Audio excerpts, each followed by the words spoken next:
The name stitched inside her collar wasn't the name on the consignment tag. I checked twice. Different hand, different thread, sewn in years after the uniform was finished. Like someone had opened the seam just to put a name where no buyer would ever think to look. I'm Theo Calloway. I restore what nobody else wants to fix: furniture, clocks, textiles, for a consignment shop 2 towns from where I grew up. Calloway and Finch, though there's no Calloway left who founded it and no relation to me that anyone's ever traced. People ask. I've stopped explaining. The job is mostly patience. You learn to see a chair's original joinery under 3 coats of bad paint, or the good bones of a clock nobody's wound in 40 years. Nothing about restoration teaches you to expect malice from an object. If anything, it teaches the opposite, that things wear the marks of whoever loved them, and that's usually the whole story. A worn armrest where a hand rested for 30 years. A drawer pull replaced twice because somebody kept using the same drawer for the same thing every single day. Objects remember use. That's all I thought they could remember. I used to believe that without qualification.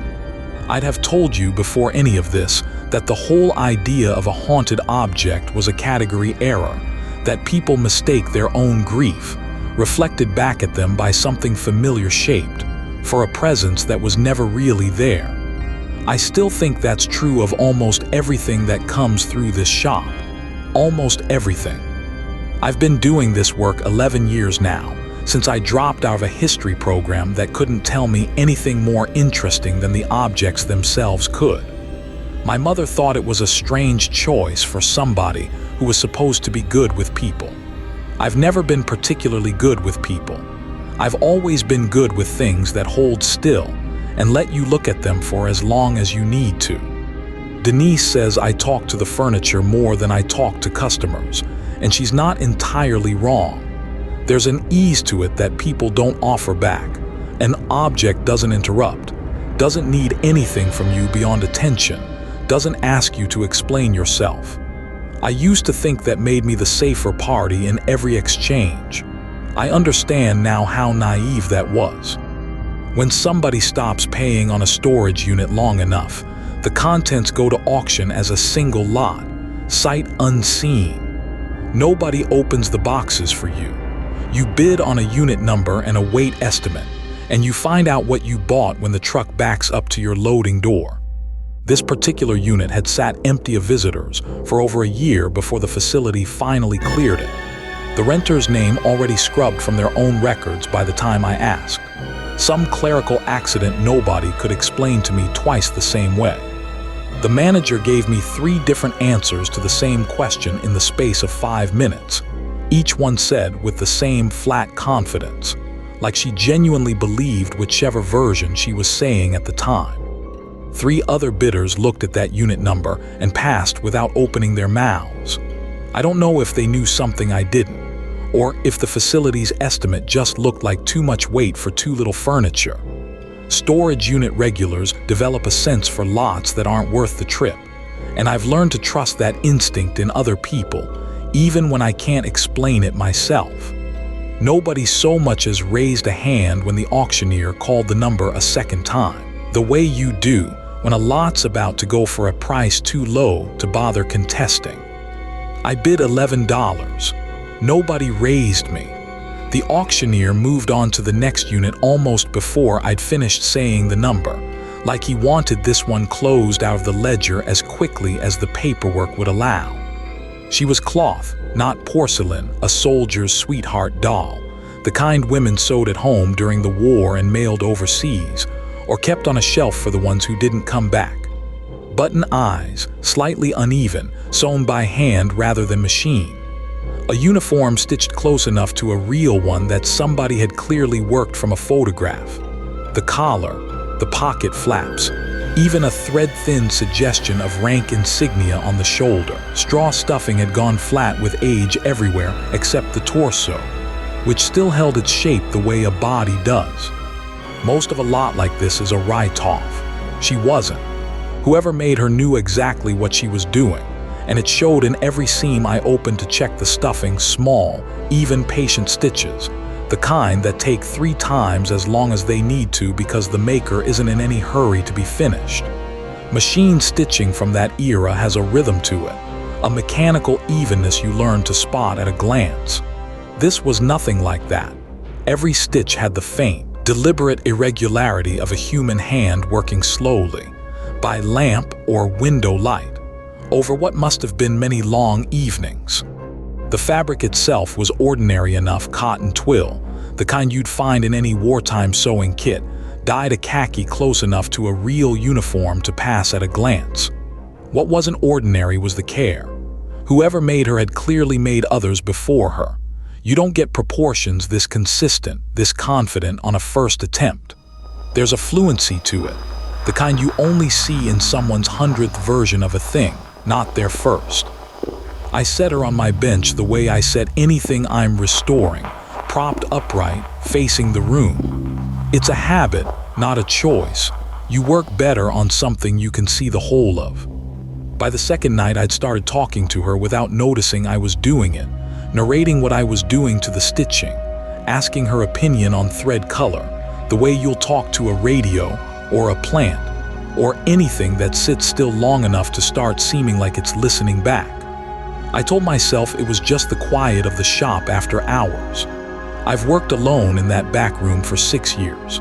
I know what the ordinary quiet sounds like, and this wasn't quite that. I started keeping her turned toward whatever I was working on, even when it wasn't her, the way you'd angle a lamp, as though she were somehow useful to have facing the work rather than facing me. It didn't occur to me until much later how strange that was, how quickly I'd started arranging my own workspace around a doll's line of sight. At the time, it just felt efficient. Everything about those first weeks felt efficient, reasonable, explainable, right up until it very much wasn't.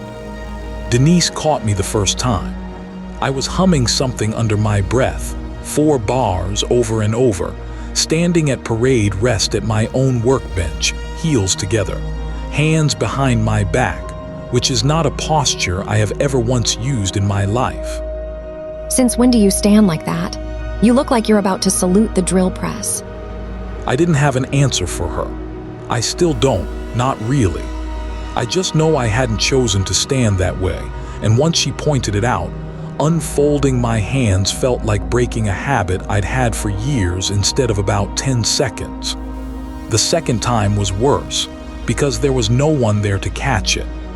I sat down at the bench a little after 4 to finish a seam I'd been putting off, and the next thing I registered clearly was the wall clock reading 20 past 5. 40 minutes gone, and nothing in front of me to show for them, no thread pulled, no tools moved, my coffee stone cold in a cup I didn't remember pouring. I checked my phone for messages, missed calls, anything that could account for it. There was nothing. Whatever I'd been doing for 40 minutes, it hadn't needed a phone. I ran through the ordinary explanations first, the way you do. Low blood sugar, a daydream that felt shorter than it was. Some kind of microsleep, the sort of thing that happens to people who don't get enough rest, and I hadn't been sleeping especially well, though I couldn't have told you exactly why. None of the explanations quite fit the specific, seamless quality of the gap. Not fuzzy at the edges the way a daydream is fuzzy, but clean, like 40 minutes had simply been lifted out of the day, and the 2 remaining ends stitched back together so well you'd never notice the splice, unless you were looking for it. I went back to the paperwork looking for a 4th name to make sense of the first 3. The consignment tag read a name that didn't match the storage unit's original renter on the auction manifest, and neither of those matched the name stitched inside her collar. 3 names, 1 doll, no explanation that fit all 3 at once. I laid the paperwork out flat on the office desk like I could solve it by proximity alone, the way you'll spread out puzzle pieces even before you've found the corners. Nothing lined up. The auction manifest had clearly been typed decades after the storage unit was first rented, probably transcribed off some older ledger that didn't survive, a copy of a copy, already unreliable before I ever touched it. I called the storage facility back, hoping somebody with more institutional memory than the manager could clear it up.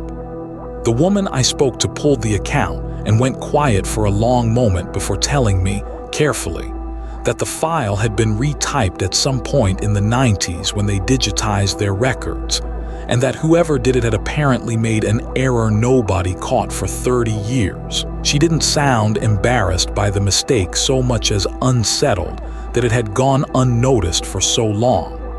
I didn't push. I've learned that most administrative mysteries have boring explanations, and I try to leave room for that even when a boring explanation doesn't feel like the right shape for the facts in front of me. I found the fourth thing instead, a monogram stitched into the sole of her boot, small enough that I'd missed it twice already. App in the same off-color thread as the collar, not a manufacturer's mark. A maker's initials, sewn where only another restorer or someone taking her apart on purpose would ever find them. I called the county historical society, mostly expecting nothing.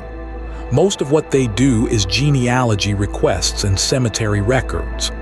I described the doll, the stitching, the monogram, half apologizing for wasting the man's afternoon before I'd even finished the sentence. App, let me guess, a sweetheart doll, cloth, buttons for eyes. He didn't guess.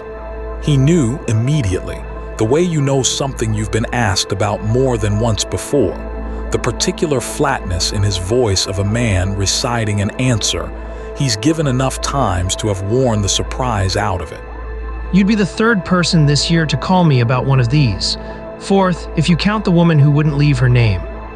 I asked him what he meant by that, and he laughed the short, uncomfortable laugh of somebody deciding, in real time, how much of an answer a stranger on the phone actually deserved.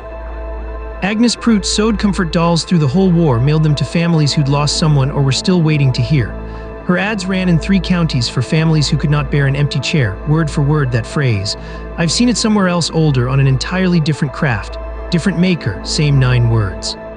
He said it like a coincidence. It didn't feel like one.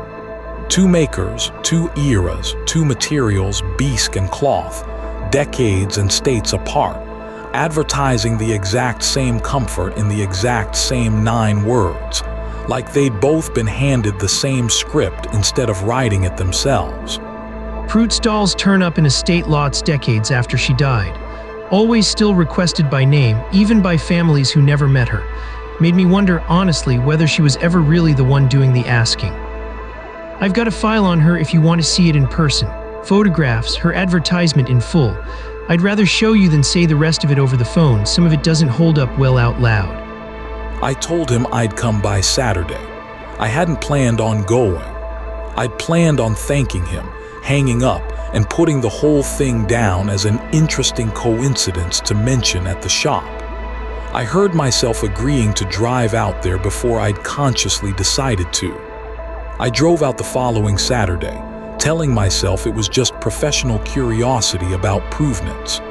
Haverson had the file waiting, a photocopy of Agnes Pruitt's advertisement, the same 9 words set in careful period type, and a single photograph of a woman at a sewing table, unsmiling, hands mid-stitch.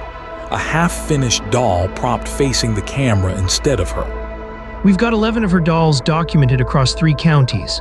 Every one of them shows up in the record the same way, quiet for generation. Then some estate sale or storage clearance kicks it loose again, always to someone who didn't go looking for it. I used to think that was just how these things get passed down. He didn't finish the sentence, and I didn't ask him to. He walked me through the ledger anyway, tapping each entry with one finger. A name, a county, a date decades apart from the last, over and over. The same pattern repeating with nothing but the names changing. Somewhere around the 6th entry, I stopped being able to tell whether the chill I felt was about the pattern itself or about how calmly he was describing it, like a man who'd made his peace with something years ago and had simply never found anyone worth explaining it to. The woman who wouldn't give her name, she came in about 6 years back, asking almost exactly what you're asking now. Never came back for a second visit.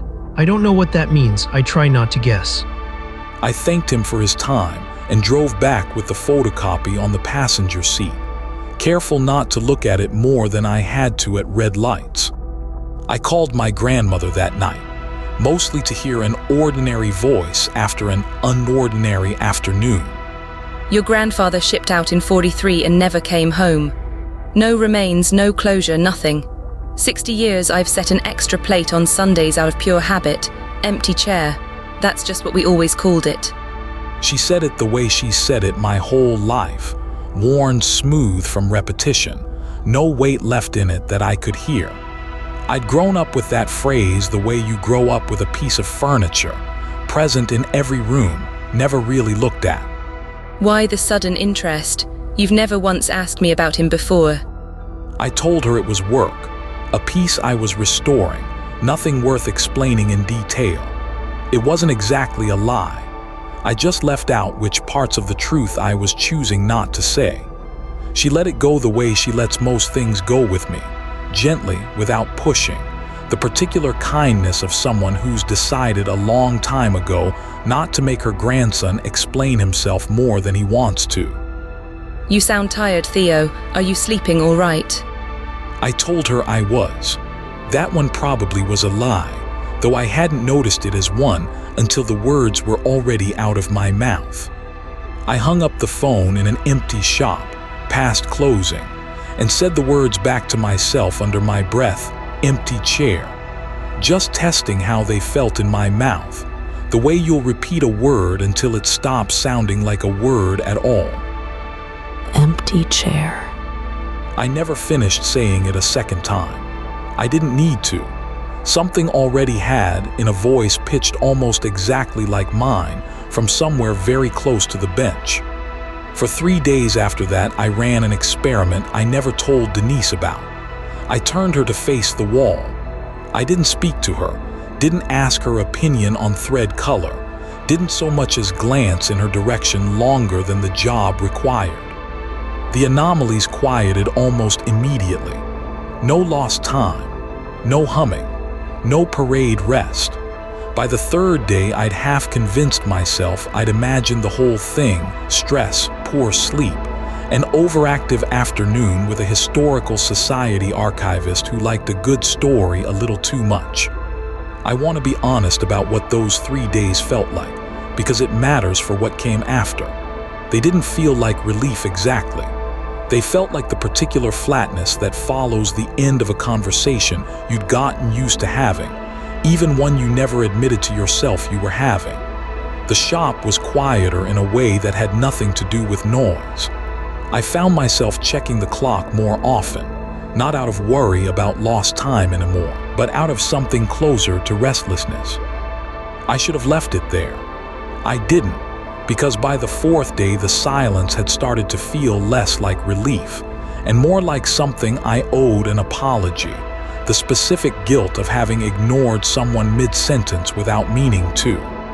I caught myself on the 5th day with my mouth already open, a whole sentence halfway out, something about the weather, something I would have said to her without thinking twice a week earlier. I stopped mid-word. It took real, physical effort, the kind you'd use to stop your hand from touching a stove you already know is hot. That was the moment it stopped being an interesting mystery and started being something I needed to end. I found an old fireproof document box in the back room, the kind built to survive a fire that never happens. It had sat under a shelf of tax records for as long as I'd worked there, mostly forgotten. Exactly the kind of thing nobody would think to open. I didn't decide to burn her. Haverson's line about 11 documented dolls always turning up again made destruction feel like exactly the wrong instinct. You don't get rid of a thing that keeps coming back by breaking it. You get rid of it by making sure nobody ever talks to it again.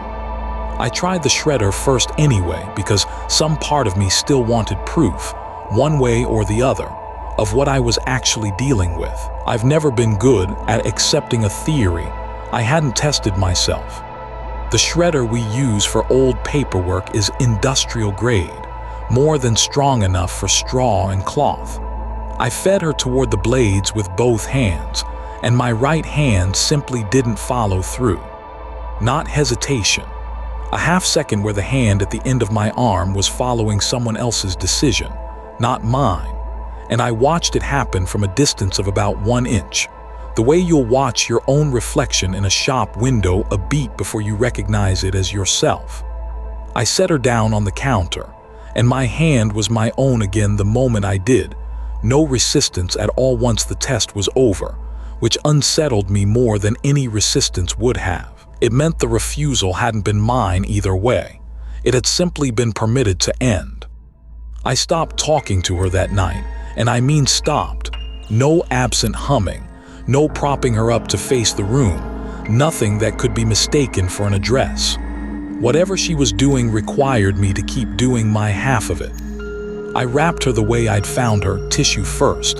Then the same fabric sheet arrived in and didn't say a word while I did it.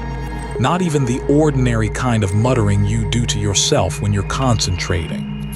Silence, all the way through, felt like the only part of this I actually had control over.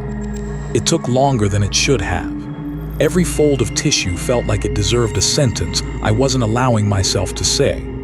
I latched the lockbox before I could change my mind about any of it, carried it to the highest shelf in the back room, and put a case of cleaning supplies in front of it that nobody has any reason to move.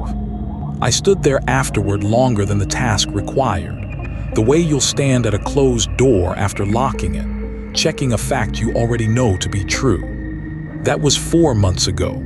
Most days I don't think about her at all. Then I'll catch myself standing at parade rest over the coffee pot, heels together, and have to remind my own hands to relax. You've been doing it again. The soldier thing. She doesn't know about the lockbox.